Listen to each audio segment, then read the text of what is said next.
Ouais. Donc alors, 15 jours plus tard, désolé, c'est un mois plus tard, ça me marche. Ouais. Donc,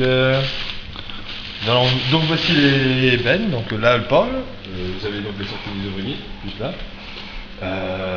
On les a déjà rencontrés quelques fois, même si pour une donner discrètement, c'est long, peur de se faire attraper par un patron. Donc c'est seul dans un pays où on ne peut pas renvoyer qui que ce soit, à moins que l'on ait violé quelqu'un dans le travail. Mais bon, bref. Donc se mouille pas beaucoup, d'ailleurs c'est dans toute la France en général, donc ça va. L'individualisme n'est pas que particulier. Donc là, bon, bah, donc je viens d'appeler ces poubelles, mettre le nez dedans, comme d'habitude, pour mettre le nez là où les gens ne le mettent pas pour apprendre la vérité un peu. Hein, donc, austérité, austérité. Donc nous avons un sac ici. Comme on dit ici rapidement. Non, ça va du tout. Au moins ça va aller dans la naissance de... Je sais pas si c'est de la naissance ou de la fainéantise en fait. Non, c'est bon, il y a que ce sac là. Ah bah si, je crois que ça va être plus fleurs. Léger ce soir. Il semble qu'ils ont eu pas mal de clients, de beau temps. Bon allez, cut. À tout de suite. Salut. Bien. Donc pas 15 jours mais un mois plus tard. Donc ne confondez pas ma personnalité et mon attitude. Ma personnalité reflète qui je suis, mais mon attitude dépend de qui vous êtes et de ce que vous faites. Mon attitude est indignée, nom de bleu. Je suis plus qu'indigné. Bon bah alors nous allons continuer donc cette bouffonnerie qui est de l'austérité, plus de nourriture. Les gens sont obligés donc, comme je le disais la dernière fois, d'aller au secours populaire avec des petits salaires. Rappelons quand même quelques chiffres vite fait. 90% de la population française gagne moins de 17 000 euros par an. Avant taxe bien sûr. C'est-à-dire, ajoutons encore à 9% qui ne gagnent pas plus de 45 000. Avant les impôts, bien sûr, toujours. Avant taxe. Donc c'est-à-dire que 1% gagne plus de 100 000 euros par an, mesdames et messieurs. Je sais pas, bon... Tout le problème n'est pas politique. Ce n'est qu'une question de qui produira de la monnaie à volonté. Vous payez des euros, vous payez votre nourriture, alors qu'elle doit être gratuite. Des tonnes de nourriture sont encore jetées, par grande surface. Je ne cesserai de le répéter, mais bon. Donc je sais pas, j'espère que vous allez vous éveiller, mesdames et messieurs. Donc voici la suite. Donc un mois plus tard, jour vivant, comment nous voilà pour ces prochains jours. Alors nous avons donc 1, 2, 3 sandwichs jambon fromage. Un délicieux sandwich mozzarella, tomate, je crois que c'est ton préféré d'ailleurs. Oui. Sandwich au thon. Nous avons 3 tartelettes aux fruits. Oh, des fruits délicieux, fraises, kiwi, raisins. Nous avons donc aussi 3 parts de tarte au flan sucré. Rappelons les prix quand même. Je crois que c'est 4,50 €, 4,60 €. Facile.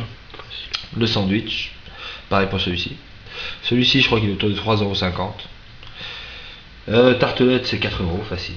Oui, je me rappelle. Donc vous avez là une mini tartelette aux pommes, un éclair à la vanille.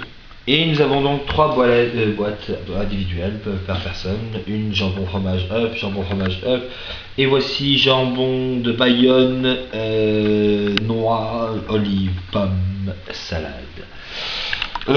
Donc en fait, parce que si Paul était encore au gaz aussi, c'est vendable encore. Hein. Donc c'est pas comme si c'est pas mangeable, hein, bien sûr. Nous avons d'ailleurs discuté avec quelques-uns des employés qui nous ont avoué que le secours populaire ne vont même pas au deuxième pôle le plus gros chercher le pain. Pourtant ils ont une liste comme ça de gens qui viennent leur demander au secours.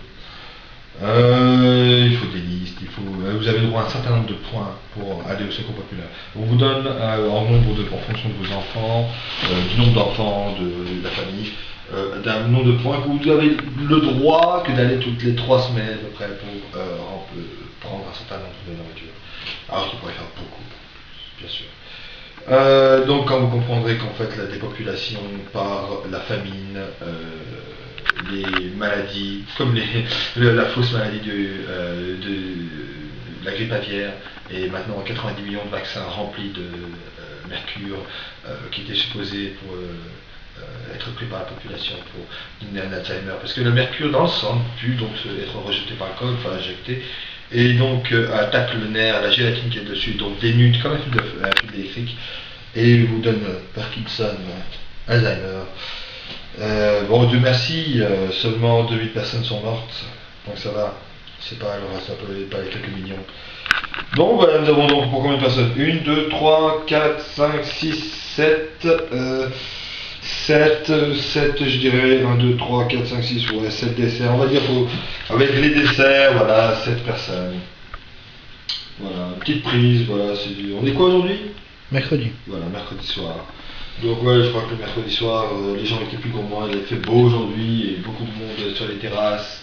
Donc la consommation du consommateur chaland c'est bien produite. Mesdames et messieurs, nous souhaitons continuer, laissant pourrir les choses. Maintenant, tiens, je vais rajouter le prochain épisode donc sur le reportage, le business de la misère, entre autres. Donc ça va être basé sur comment nos entreprises pharmaceutiques sont celles qui produisent l'héroïne. Le pavot vient principalement d'Afghanistan, 90% de la production mondiale maintenant.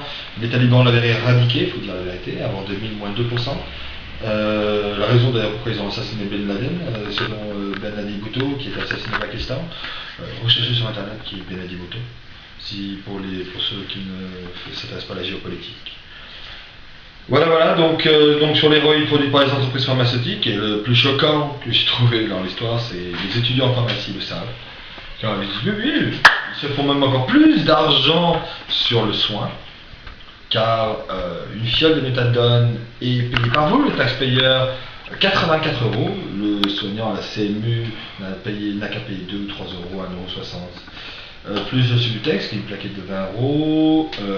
Bien sûr, les fioles, c'est une fiole. Ils en prennent minimum 3, donc vous comptez 3 fois 8, 24. Donc c'est au minimum entre 120, on va dire, et 700 € pour le taxpayer par drogué qui se soigne. Et il faudrait que je regarde sur les chiffres sur internet maintenant, à quel montant on arrive, des dizaines de milliers de drogués, de pauvres jeunes, qui malheureusement détruisent même leur famille. Les parents sont victimes avec.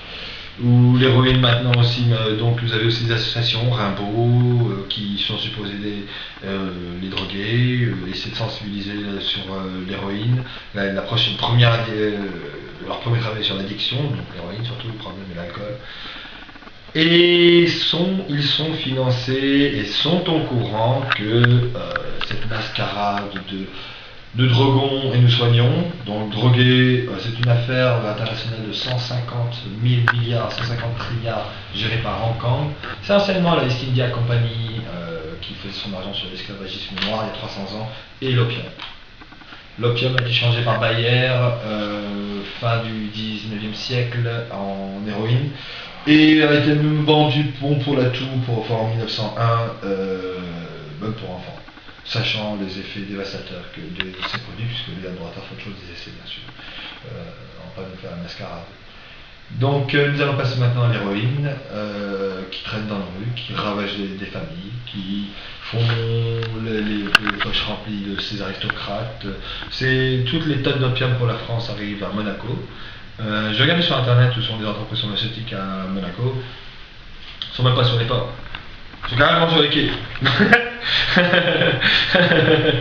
Donc l'héroïne est raffinée là-bas et arrive par tonnes à Marseille pour dispatcher sur le reste de la France. Donc mesdames et messieurs, réveillez-vous vite de cette mascarade, de ces liens familiaux et tenus grâce aux sociétés secrètes. Voilà, je vous remercie beaucoup. Bonne soirée.